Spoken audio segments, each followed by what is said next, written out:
Good evening. I'm Maggie Vespa, and this is The Story. We have a ton to get to tonight, including the story behind this video. That is a raw clip from one of our reporters. He texted this to me. I said, we have to put this in the show. Washington state troopers there cleaning out their patrol car after quitting their jobs over the COVID vaccine mandate. That deadline is here. It was today, and we got a tip this was happening. But before you get too nervous about a bunch of people quitting their jobs, we want to give you some valuable context. And we are sure that you'll have a lot to say about that and about tonight's big story, which is Portland's spike in gun violence driven by gang violence? So find us on Facebook, Twitter, Instagram. We're everywhere. You can email the story at kgw.com. We are watching for your questions and your comments now. And remember, your feedback drives this show. And on that note, let's get to our big story now. Gun violence in Portland is an epidemic. We have never seen these numbers before. Earlier tonight, our team here at KGW reported Portland has officially surpassed 1,000 shootings this year. 1,000. It's only October. Wind the clock back to 2020. There were less than 900 shootings in Portland through the entire year. And in 2019, there were just 388. We're at 1,000 now. The chief of police called this a grim milestone.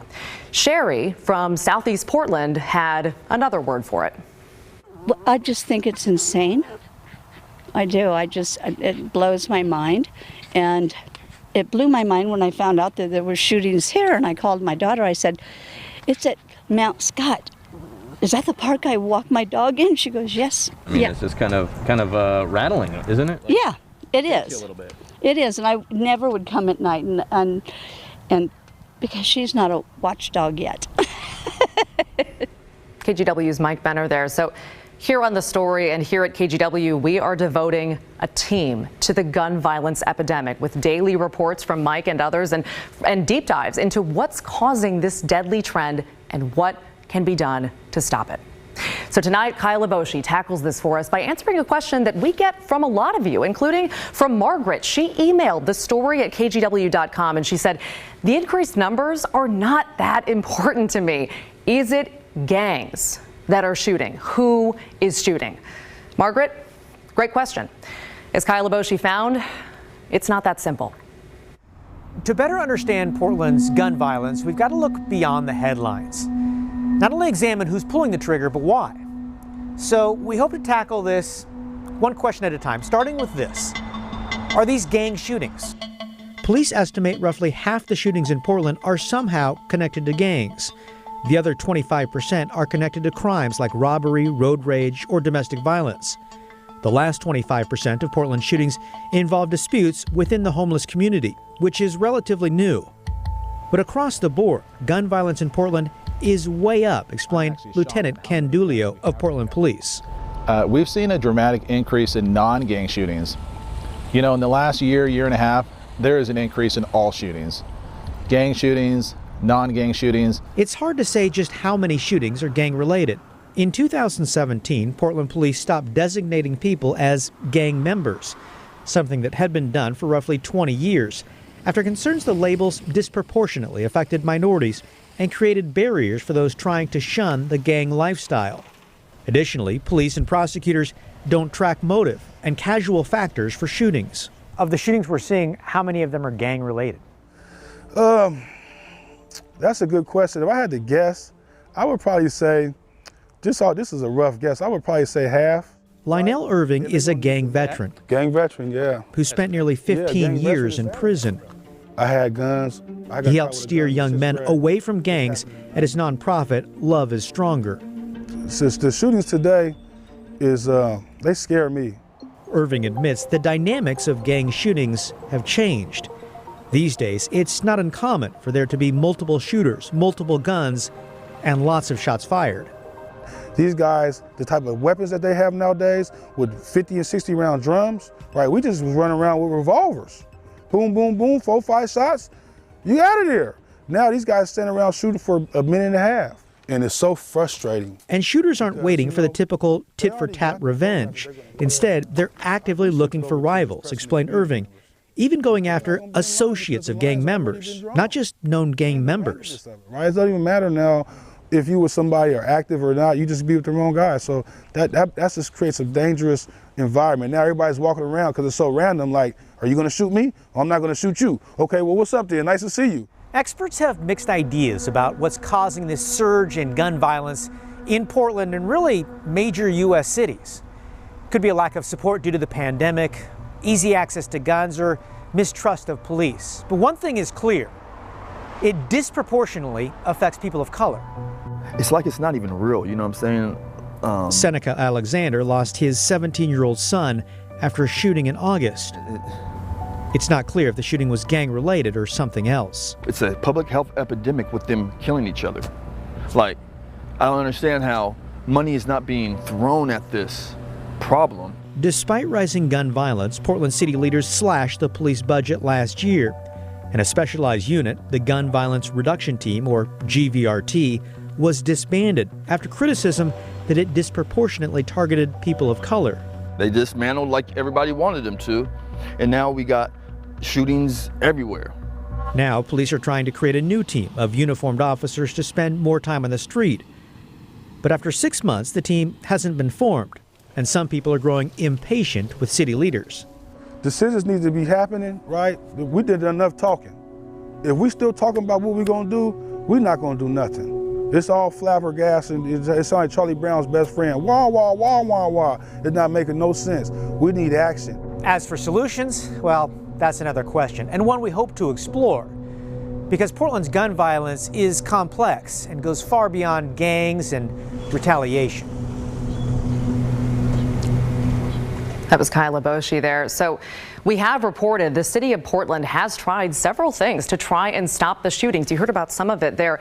Here are some of the plans they've implemented. Earlier this year, the Portland Police Bureau started the Enhanced Community Safety Team. It's made up of about 20 officers who focus full-time on shootings.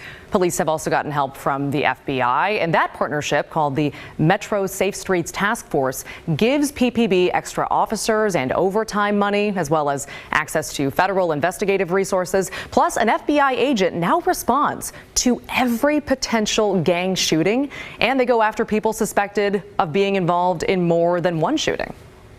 To identify those individuals, maybe they're gang members, maybe they're not, but that have been involved in shootings. And I'm not just talking one shooting, I'm talking 2, 3, 4, 5 shootings. So when we talked to the FBI last week, that interview there, they told us they're having a hard time solving cases because, frankly, and I don't think this will shock a lot of people, many people don't trust law enforcement right now. In fact, we know the Portland Police Bureau is struggling to fill their openings too. And in April, Portland City Commissioners decided not to turn to police, but instead to turn to park rangers, who, by the way, are not armed. The city opted to hire about 24 of those park rangers to patrol the parks, and they also gave $4 million to community groups. Among those groups, the Immigrant Refugee Community Organization, the Native American Youth and Family Center, the Latino Network, a group called Going Home 2, and Portland Opportunities Industrialization Center. Each of them has gotten at least $500,000 for programs that fight gun violence. Portland police were not given any money under that plan. And shifting gears a little bit, that last organization actually is the focus of this week's Hey Help campaign. We are asking you to consider donating to Portland Opportunities Industrialization Center and Rosemary Anderson High School, also known as POIC and RAHS. They provide workforce training and career placement for communities of color, as well as those violence reduction programs. So to donate, hold your phone's camera up to this QR code and it'll take you to a donation page. You can also, if it's easier, just go to kgw.com/heyhelp. And by the way, like all of our drives, this is a micro donation drive, so feel free to give any amount, no matter how small. It's frustrating and it's sad that this is what authoritarianism looks like. I'm going to miss everyone in that building. Best people in the world. The day is here, and we found pushback, we found frustration, we found sadness, all the bad feelings. The vaccine mandate deadline hits for many employees in both Oregon and Washington today. So let's talk about it. For many state employees, teachers, or healthcare workers in Oregon and in Washington, you've either A, gotten your COVID vaccine, B, gotten an exemption, or C, lost your job. Because again, today was the deadline for a lot of those people. So the question is, how many people are now out of work for not getting their shots? I spoke with Tim Gordon earlier about that. All right, Tim Gordon joining me now. So Tim, let's start with that question. I mean, what is the answer to that? How many people are out of work now because of these mandates? You know, Maggie, that is a really tough question to answer at this point. We frankly don't have all the data in yet, the deadline just today. But we do know that, this mandates in both states cover a lot of people, probably estimates of 200,000 in Oregon, 60,000 state workers in Washington alone, not to mention healthcare workers and teachers as well. And so this affects a lot of people. When you have 90% compliance rate, that leaves 10% or so that are not vaccinated and could be laid off and lose their jobs today. So numbers in the thousands, possibly tens of thousands in both states. Gotcha. We showed that video toward the top of the show of those state troopers, those Washington state troopers cleaning out their patrol car. You were the one that went and got that video. Can you tell me more about what they told you and what that was like? Yeah, I went to the WSP offices in Vancouver and I was kind of staking it out, seeing what was going on there. And I saw these guys come out in plain clothes. And I thought, they look like they may be leaving their jobs. And sure enough, they had just cleaned out their cruisers. One was a sergeant with, was able to retire with his benefits. The other was 5 years away from retirement, a trooper. And these guys, they have their reasons for not being vaccinated. Well, we can debate and disagree or go over it, but they're valid to them. It goes from government overreach, and these mandates are authoritarianism, and it shouldn't be that way. They say they're in law enforcement to protect people's freedoms, and they feel like their freedoms are being squashed in this.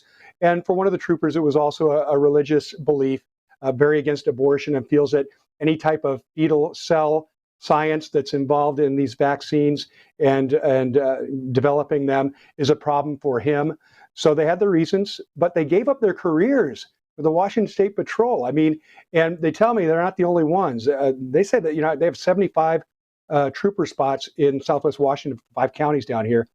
And as of today, it's only 51 that are in place. So that's a pretty big cut. So that gives you an idea in a smaller microcosm how many people are affected by this that are losing their jobs because they don't want to follow this mandate, Maggie. Gotcha. And we'll definitely be watching that. We do want to reiterate, though, just to kind of wrap this up at the end and give that context. You mentioned 90% compliance among these groups that are covered by these mandates. That is definitely higher than the general population. Yeah, I mean, the general population rate is somewhere around 70% in both states. So, yeah, it's way higher. And, these are teachers, these are healthcare workers, these are state workers. So that's really great. It is a small fraction of people that are not following the mandate, and they have a much better compliance rate than the general population, Maggie. All right. Tim Gordon, appreciate it. Thank you. You bet. Have a good day. Now, again, this is still the same show, which means we are still following the same issues like all the problems in Old Town, crime, trash, a humanitarian crisis on our streets. And now business leaders are taking their concerns directly to the mayor. Plus, a trip into the KGW vault. We are remembering former Secretary of State Colin Powell and his visits to Oregon, including the less than warm welcome he got during the Iraq War. All of that when the story continues.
Welcome back, guys. Again, new chapter, same show. We are still reading all of your questions and your comments that you're sending in. We have a team doing it right now. So send those in to thestory@kgw.com or reach out to us on our social media pages. Just search for The Story KGW on Twitter and Instagram. Again, we are always checking those messages. By the way, moving on, it is hard to find an area of Portland that is suffering as much as Old Town right now, which is not to say that other neighborhoods aren't struggling in their own ways. They absolutely are. But for the past 2 years, and frankly longer, Old Town has been at the intersection of all the big problems facing this city: homelessness, crime, trash, graffiti, racism. Leaders of cultural institutions and businesses there say they have had enough, and they want the city to finally do something to address these problems because, as they say, the whole city is watching.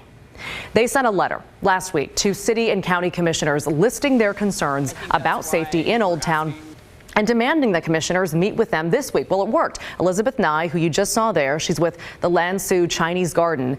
She says she met with Portland Mayor Ted Wheeler today, and she has meetings set up with other commissioners later this week. But she's not convinced that any of these problems will be addressed quickly. In all of our meetings with the electeds, what we are asking them to do is to share with us their understanding of the situation here in Old Town, and that's really giving us a good sense of whether or not they truly understand the urgency and immediacy of the situation on the ground here. And that's an open question. Have you gotten that answer that you're looking for? No. Frankly, no. You feel that they don't understand it completely? I think that they understand the situation. I am not convinced yet that they are willing to address it with the urgency that the situation requires. It's KGW's chief photographer there off camera, Nick Bieber. Portland City Commissioner Mingus Mapps right there says he wants to put more police in Old Town and to dedicate more city money to public safety concerns in the city's fall budget, which is due out very soon. But Nye says she is concerned that they won't see the effects from any kind of budget bump or effort like that until like next spring. And she says the city needs to act much more quickly because her neighborhood is not the only one in crisis. This is being watched very closely by business leaders, by other institutions in Old Town, by other cultural institutions in downtown, businesses in downtown. So how the city and the county decides to react to this is sending a very powerful message to all of us. So we actually just heard back from Mayor Wheeler's office. He says, quote, "I will work to provide more resources toward public safety and grants available for cultural institutions who are seeking additional security and other support for their priorities." And Wheeler says he's already added more police on foot and bikes in the Old Town neighborhood. Well, you've probably seen one of the biggest national stories today about former Secretary of State Colin Powell. He died this morning from complications of COVID at the age of 84. Now, his family says he was fully vaccinated, but he also had blood cancer and Parkinson's, so he was immunocompromised. Now, that being said, it is very, very rare for someone who is fully vaccinated to die from COVID, but people with suppressed immune systems are, of course, at a higher risk. We know that. So we dug into the KGW vault and found a story from when he visited Portland in 1997. He spoke to a big crowd of kids at the Boys and Girls Club in Northeast Portland. Now, Powell was a big supporter of this organization, and he stopped by chapters across the country. Here is what he told our reporter at that time. So listen to the bubble, listen to the enthusiasm. All of these kids want to be winners in life. They want to be somebody in life. And what we as adults have to do is to make sure that they are given all the resources they need to be whatever it is they choose to be. Now, that being said, the former secretary did not always get a warm welcome when he came to Oregon. In 2005, Powell made a stop in Salem when he was Secretary of State under President George W. Bush, and that was right in the thick of the Iraq War. And a bunch of protesters showed up. Powell faced a lot of backlash after a speech to the UN in 2003 about weapons of mass destruction in Iraq, which we now know actually did not exist. He later said he regretted his role in launching the Iraq War. If you have any ideas for the KGW Vault, please let us know. Again, email the story at kgw.com along with any other questions or comments, complaints, all that good stuff. In fact, an email critical of our coverage of people living in RVs in Portland led us to this next story about a family trying to make ends meet. That's next.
Welcome back, guys. Thank you again to everyone emailing in tonight. Your feedback really does drive what we cover on this show. And case in point, we got an email about a story that we had a couple of weeks ago. You might remember this piece about people camping in their cars and their SUVs in Portland. Complaints about SUVs and cars where people are living in them are through the roof, according to the city, up 107% from last year. Some neighbors told us they don't feel safe with RVs parked on their streets. Well, a Portland couple who lives in an RV saw that story and sent us a response. They wrote, "I think it is appalling that your station, possibly others, is going to run a news story and not even get the views of everyone involved. And don't lie and say you tried. We were home and no one knocked on our door." The lack of compassion and empathy in this city, they went on to say, is alarming and disgusting. Acting as if all homeless are drug-addicted thieves is absolutely disgraceful. You have any idea how long we have been trying to get housing? You would if you spoke to us.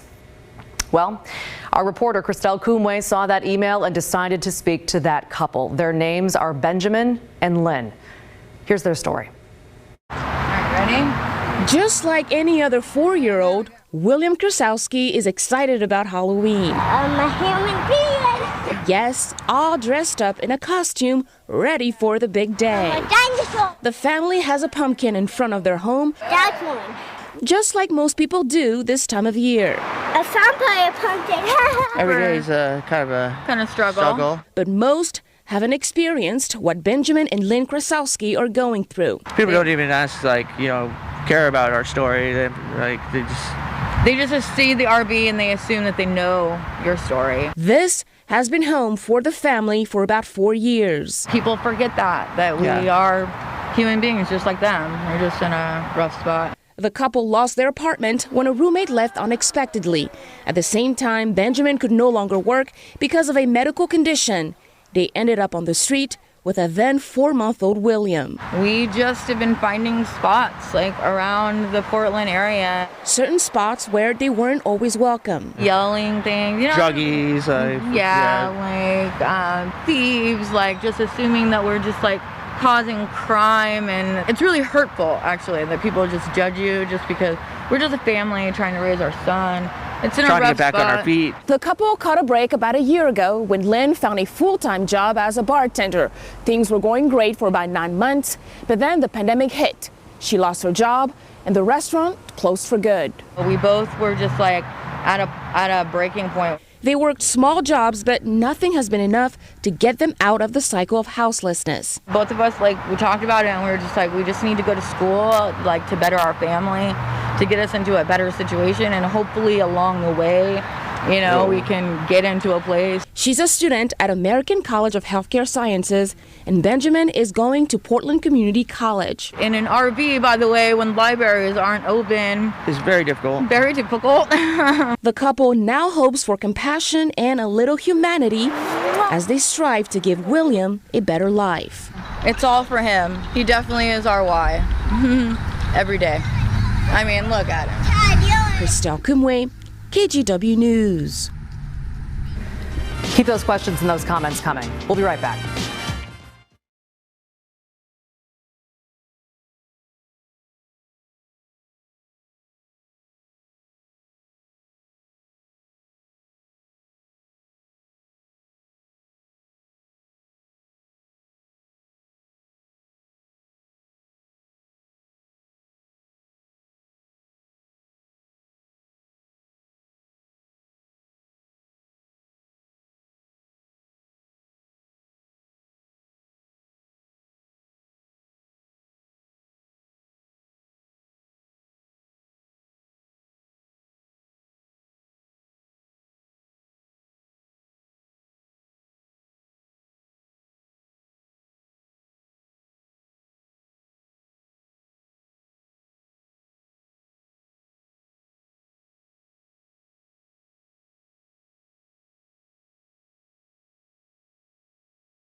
One more viewer question after Christelle's story just now. Stephen wrote, how do the people living on our sidewalks transition into the new authorized homeless camps? Register to secure a spot, bring their own tent, get picked up by a shuttle bus, assigned to a tiny house? Stephen, great questions. Thank you. So for reference, he's talking about Portland's plan to open 6 safe rest villages, hopefully this year, they say, throughout the city. City officials sent us this rendering to show us what they could look like. They may be very bright, apparently. So here's the answer. People on the streets, I'll get there, will be referred or placed into these villages by nonprofits via navigation teams. Those are teams the city contracts to go out and talk to unsheltered people, say before a camp is cleared, to assess their needs and so on. So Stephen, they will be placed by those teams. Thank you for writing in. And hey, we've launched a weekly newsletter featuring all of our best content from this story. To subscribe, open your camera and point it at that very subtle QR code behind me, or it'll take you to a page where you can sign up. You can also go to kgw.com/newsletter. Okay, with that, let's bring in Laurel Porter now. Our time on the story is up. Thank you, Maggie. We've enjoyed the show. It's time now for KGW News at 6:30. It starts now. This is KGW News at 6:30.